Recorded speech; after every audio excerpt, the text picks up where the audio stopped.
Hello बच्चों, कल की वीडियो में मैंने आपको प्रेजेंट इंडेफिनिट के इंट्रोगेटिव सेंटेंसेस बताए थे। वो सेंटेंसेस बनाने बताए थे जिनमें बीच में प्रश्नवाचक शब्द आता है। ठीक, आज उन्हीं वाक्यों के क्या नियम है, क्या पहचान है, उन सबको आपको किस तरीके से अपने नोट्स बनाने हैं वो बताऊंगी। सबसे पहले हम यहाँ पर हमारा नियम लिखेंगे। नियम हमारा रहता है, यदि वाक्य में प्रश्नवाचक शब्द कब, क्या, कब, क्यों, कैसे, कितना, किसका आदि शब्द बीच में दिए गए हों तो पहले इनकी अंग्रेजी लिखते हैं, फिर डू और डज का प्रयोग करके सेंटेंस हम बनाते हैं। ये चीज़ हमेशा याद रखनी है। डिफरेंस सिर्फ थर्ड पर्सन सिंगुलर में आता है, बाकी सारे सब्जेक्ट के साथ में हमें वही रखना होता है। थर्ड पर्सन सिंगुलर में ही हमें एस या ई एस का यूज़ करना होता है। थर्ड पर्सन सिंगुलर में ही डज को रखना होता है क्योंकि इसमें ई एस जुड़ा हुआ है। ठीक है, थर्ड पर्सन सिंगुलर आएगा तब प्रश्नवाचक शब्द के तुरंत बाद हम डज का प्रयोग करते हैं। जैसे कि हमारा ले लेते हैं स्ट्रक्चर। सबसे पहले WH फैमिली को रखेंगे, फिर डज का यूज़ करेंगे, subject plus verb plus object. Example ले लिया हमने, वह स्कूल कब जाता है। इसमें कब आया तो सबसे पहले कब की इंग्लिश लिखेंगे वैन, फिर हमने सेंटेंस की अब सब्जेक्ट की पहचान करेंगे। जाने का काम हो रहा है, कौन कर रहा है, वह थर्ड पर्सन सिंगुलर है तो डज, वैन डज। अब हमारा सब्जेक्ट आ जाएगा ही, फिर verb go to, object school, तो when does he go to school. एक चीज़ और याद रखनी है, जैसे कि मैंने आपको बताया, क्या शब्द अगर पहले दिया गया होता है तो हम डू और डज से यूज़ कर सकते हैं, डू और डज का यूज़ करते ही हैं। लेकिन अगर ये क्या शब्द वाक्य के बीच में दिया गया हो तब हम यहाँ पर व्हाट का यूज़ करेंगे। ठीक है, तब हमें ये नहीं करना है कि अरे क्या में तो डू और डज का यूज़ होता है, नहीं, तब हमें नहीं करना है। डू और डज का यूज़ हमें तब करना है, ऐसे सेंटेंसेस में करना है जिनका रिप्लाई हम सिर्फ यस और नो में कर सकते हैं। मैंने जैसे पहले कल की वीडियो में आपको बताया, क्या वह स्कूल जाती है, क्या वह तुमको पढ़ाता है, तो इस चीज़ का रिप्लाई आप मुझे हाँ या ना में दे सकते हैं। हाँ पढ़ाता है, हाँ मैं जाती हूँ।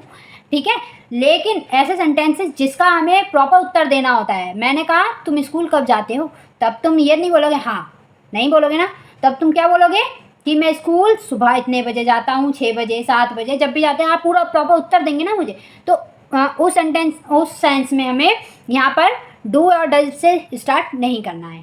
ठीक है, अगर बीच में मैंने दिया होता है तुम क्या खाते हो, तो यहाँ पर भी हम यहाँ पे व्हाट का यूज़ करेंगे, तुम क्या खाते हो। ठीक है, क्या बीच में आ गया तो व्हाट का यूज़ होगा, ना कि डू और डज से स्टार्ट होगा ये सब्जेक्ट। तुम क्या खाते हो, मैंने आपसे पूछा, ठीक, तो आप मुझे ये तो नहीं बोलोगे हाँ या ना, आप जो भी खा रहे हो बताओगे, हाँ मैं ये खाता हूँ, मैं सेब खाता हूँ, मैं आम खाता हूँ, जो भी मैं खाता हूँ वही बताओगे ना, तो उस सेंस में हम व्हाट का यूज़ करेंगे। ठीक है, तो हमने ये देख लिया। अब हम देखते हैं प्लूरल होगा तो हमें डू का ही प्रयोग करना है, तो हमारा स्ट्रक्चर सेम रहेगा, बस सबसे पहले WH फैमिली, फिर डू का यूज़ हो जाएगा, प्लूरल है इसलिए subject plus verb plus object. हाँ, एग्जाम्पल हम देख लेते हैं, तुम वहाँ क्यों जाते हो। सेंटेंस में हमारा वाक्य में प्रश्नवाचक शब्द आया क्यों, तो क्यों की सबसे पहले आ गई वाई, तुम की बात हो रही है डू, सब्जेक्ट आ गया यू, वर्ब आ गई गो, ऑब्जेक्ट हो गया देयर। ठीक, बेपत्र कैसे लिखते हैं, प्रश्नवाचक शब्द कैसे कि हाउ, फिर do, subject they, verb right, object later. ठीक है, हो गया। अब हम आ जाते हैं ऐसे सेंटेंसेस पे जिन वाक्यों में ऐसे शब्द दिए गए होते हैं, कौन सा, कौन सी, कितनी, कितने, कितने, ऐसे शब्द आते हैं, इनके साथ हम इनसे संबंधित नाउन लिखते हैं। इनके तुरंत बाद ही हमें इनसे संबंधित नाउन लिखने होते हैं। जैसे कितना और कितनी हुआ तो हमें लग रहा है कि हम कितना, कितनी, जब भी ऐसे शब्द आए कितना, कितनी, तो हमें समझना चाहिए कि हाँ कितना कितनी की बात हो रही है, या तो हम इसे गिन सकते हैं या नाप तोल सकते हैं। यदि हम गिन सकते हैं, अगर हम गिन सकते हैं, नाउन हमारा काउंटेबल है, तो हम हाउ के साथ में मैनी का प्रयोग करेंगे, हाउ मैनी। जैसे गिनना, पैसे गिनते हैं ना, मनी, तो हमें याद रखनी है गिनने वाले में क्या मनी आएगा, यानी कि मैनी। ठीक है, मैनी का प्रयोग होगा काउंटेबल नाउन के साथ में। काउंटेबल नाउन वो होते हैं जिन्हें हम गिन सकते हैं, जैसे पेन को गिन सकते हैं, पेंसिल को गिन सकते हैं ना, पैसों को गिन सकते हैं। ये जैसे कि हमने यहाँ पर देख लिया कितने पेन, हम पेन को गिन सकते हैं ना, हाउ मैनी पेन, कितनी किताबें, हाउ मैनी बुक्स। ठीक, यदि हमारे नाउन अनकाउंटेबल हैं, यानी कि जिन्हें हम गिन नहीं सकते हैं, सिर्फ नापा या तोला जा सकता है, उन सेंटेंसेस में जो प्रश्नवाचक शब्द आते हैं उनके लिए हम हाउ मच का यूज करेंगे, हाउ मच का प्रयोग करते हैं। जैसे कितना दूध, क्या दूध को गिन सकते हैं, नहीं गिन सकते ना, तो हाउ मच मिल्क आ जाएगा। ठीक है, हमने यहाँ पर ये एग्जाम्पल ये कल ही देख लिए थे, वह कितना दूध पीता है। तो सबसे पहले हमें प्रश्नवाचक शब्द यहाँ पर देखना होता है। प्रश्नवाचक शब्द देखा कितना आ रहा है भाई, कितना, हाउ आ गया, किसकी बात हो रही है, दूध की, यानी कि हमारा यहाँ पे मैनी तो आएगा नहीं, मच आएगा, how much milk does he drink, how much milk, उसके बाद में हमारा डू या डज का यूज़ होता है, फिर सब्जेक्ट, फिर हमारा वर्ब आ जाता है। ठीक है, तुम कितने पेन खरीदते हो, यानी कि कितने की बात हो रही है, हाउ, पेन की बात हो रही है ना, पेन को हम गिन सकते हैं, तो हाउ मैनी पेन्स, फिर हमारा डू डज यानी कि डू आ जाएगा। क्यों, क्योंकि ये तुम की बात हो रही है, यू की, यानी कि थर्ड पर्सन सिंगुलर नहीं है, तो how many pen do you buy. ठीक है, वे कौन सी पुस्तक पसंद करते हैं, तो कौन सी की, यानी कि कौन सी की आती है, विच, किसकी बात हो रही है, बुक की, विच बुक दे, यानी कि दे के साथ क्या आएगा, डू दे लाइक।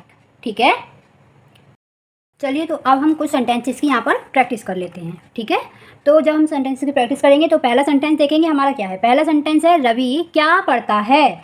तो पहला सेंटेंस हमारा है रवि क्या पढ़ता है। सबसे पहले अगर वाक्य में हमारे प्रश्नवाचक शब्द दिया गया होता है उसकी पहले अंग्रेजी लिख देते हैं। ये किया अगर पहले दिया होता है तब हम डू या डज का यूज़ करते हैं, लेकिन अगर बीच में आ जाए तब हम इसमें व्हाट का यूज़ करेंगे।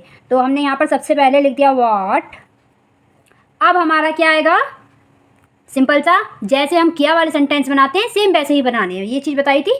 तो व्हाट डज, डज क्यों आएगा, क्योंकि रवि की बात हो रही है, किसी एक व्यक्ति की बात हो रही है, थर्ड पर्सन सिंगुलर है, तो व्हाट डज रवि क्या कर रहा है, रीड। अब हमारी क्या आ जाएगी, वर्ब। सबसे पहले प्रश्नवाचक शब्द की अंग्रेजी बनाते हैं, फिर डू या डज का प्रयोग करते हैं, फिर सब्जेक्ट और फिर हमारी वर्ब आ जाती है। फिर हम क्या वाले स्ट्रक्चर की तरह ही सेंटेंस को बना लेते हैं। फिर हमने दूसरा सेंटेंस देखा, वह कितनी किताबें खरीदता है।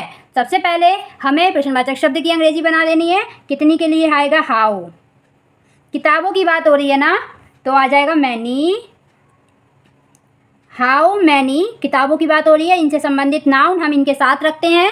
अगर हाउ मैनी या हाउ मच का यूज़ होता है तो उससे संबंधित नाउन उसी के ठीक साथ पास में रखते हैं, उसी के साथ रहता है। फिर हमारा क्या आ जाएगा, खरीदने का काम हो रहा है, कौन खरीद रहा है, वह, यानी किसी थर्ड पर्सन की बात हो रही है, तो यहाँ पे आ जाएगा डज ही, खरीदता है यानी कि लड़के की बात हो रही है, ही। फिर क्या आ जाएगी हमारी वर्ब, वाई। ठीक, how many book does he buy, books हो जाएगा, किताबें है ना, बुक्स।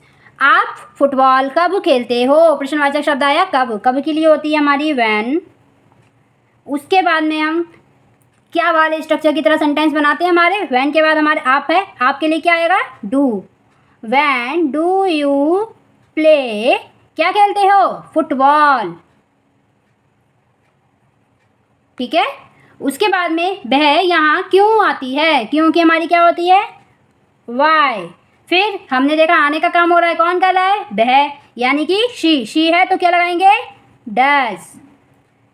व्हेन डज, फिर हमारा सब्जेक्ट शी, फिर हमारी वर्ब कम, फिर हमारा ऑब्जेक्ट। ठीक है, उसके बाद में हमने एक सेंटेंस देखा कि वे कब सोते हैं, कब की होती है हमारी व्हेन, बे की बात हो रही है यानी कि डू दे स्लेप। ठीक, इसके बाद में हमने देखा वह किसको पढ़ाता है, किसको, किसको के लिए हम यहाँ पर यूज़ करेंगे हुम। हुम किसकी बात हो रही है, वह, किसी थर्ड पर्सन की बात हो रही है, तो क्या आ जाएगा यहाँ पे, डज। फिर लड़के की बात हो रही है, पढ़ाता है, ही। फिर सब्जेक्ट के बाद हमारी आएगी वर्ब, वर्ब हमारी क्या है, टीच। और सेंटेंस यहीं पे ख़त्म, क्योंकि हमारा ऑब्जेक्ट नहीं दिया है। ठीक है, मोहन कौन सा खिलौना चाहता है, तो कौन सा, कौन से के लिए क्या आ जाएगा यहाँ पे, विच। और जब भी हमारे ये विच वाला सेंस आएगा, कितनी कितना वाला आएगा या कौन सा वाला आएगा, मतलब तब हमें उनसे संबंधित नाउन तुरंत उसके बाद रखने होते हैं, विच टॉय। फिर हमारी मोहन की बात हो रही है यानी कि मोहन अकेला है, तो क्या आ जाएगा, डज मोहन वांट, चाहने की होती है वांट। प्रश्नवाचक शब्द आया, उनसे संबंधित नाउन आ गया, फिर मोहन अकेले व्यक्ति की बात हो रही है तो डज, फिर सब्जेक्ट, फिर हमारी वर्ब। फिर बच्चा क्यों रोता है, तो बच्चा क्यों की होती है हमारी वाई, एक बच्चे की बात हो रही है यानी कि डज चाइल्ड बी। समझ में आई। अगर हमारा प्रश्नवाचक शब्द सबसे पहले दिया गया होता है तो हम अपना सेंटेंस डू या डज से शुरू करते हैं, फिर सब्जेक्ट, फिर वर्ब, फिर ऑब्जेक्ट। और अगर प्रश्नवाचक शब्द वाक्य के बीच में दिया गया होता है तो पहले उसकी अंग्रेजी लिखते हैं, बाकी जैसे हम क्या वाले सेंटेंसेस बना रहे थे, डू डज का यूज़ करते हैं, फिर सब्जेक्ट, फिर ऑब्जेक्ट, सॉरी वर्ब, फिर ऑब्जेक्ट आ जाता है हमारा। सेम हमें वैसे ही बनाना है, इसमें हमें कोई भी प्रॉब्लम नहीं होनी चाहिए।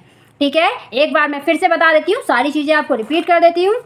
जब हमारा प्रश्नवाचक शब्द वाक्य के बीच में दिया गया होता है तब हमें सबसे पहले उसकी अंग्रेजी बनाते हैं। थर्ड पर्सन है तो डज रखेंगे, सब्जेक्ट, वर्ब और ऑब्जेक्ट, और अगर प्लूरल है तो डू रख देंगे। ठीक है, तो हमें इसे बनाने में कोई भी प्रॉब्लम नहीं होनी चाहिए। जैसे हम अफर्मेटिव सेंटेंसेस बनाते हैं सेम हमें बस वैसे ही बनाने होते हैं। बस क्या है, अगर क्या शब्द पहले दिया है तो डू या डज से प्रारंभ करेंगे सेंटेंस को, और अगर कोई प्रश्नवाचक शब्द बीच में दिया है तो डू और डज से पहले उसकी अंग्रेजी रख देंगे, बाकी पूरा वैसी का वैसी बनाएंगे। WH फैमिली, फिर डू या डज, फिर हमारा सब्जेक्ट, वर्ब और ऑब्जेक्ट। ठीक है, तो आई होप सो कि आपको अब से इंट्रोगेटिव सेंटेंसेस में भी कोई प्रॉब्लम नहीं होगी, आप अच्छे से इन्हें बना सकते हैं। ओके, तो आज की वीडियो में इतना ही रखते हैं, नेक्स्ट वीडियो में इससे आगे का पार्ट करेंगे। ओके, सो बाय।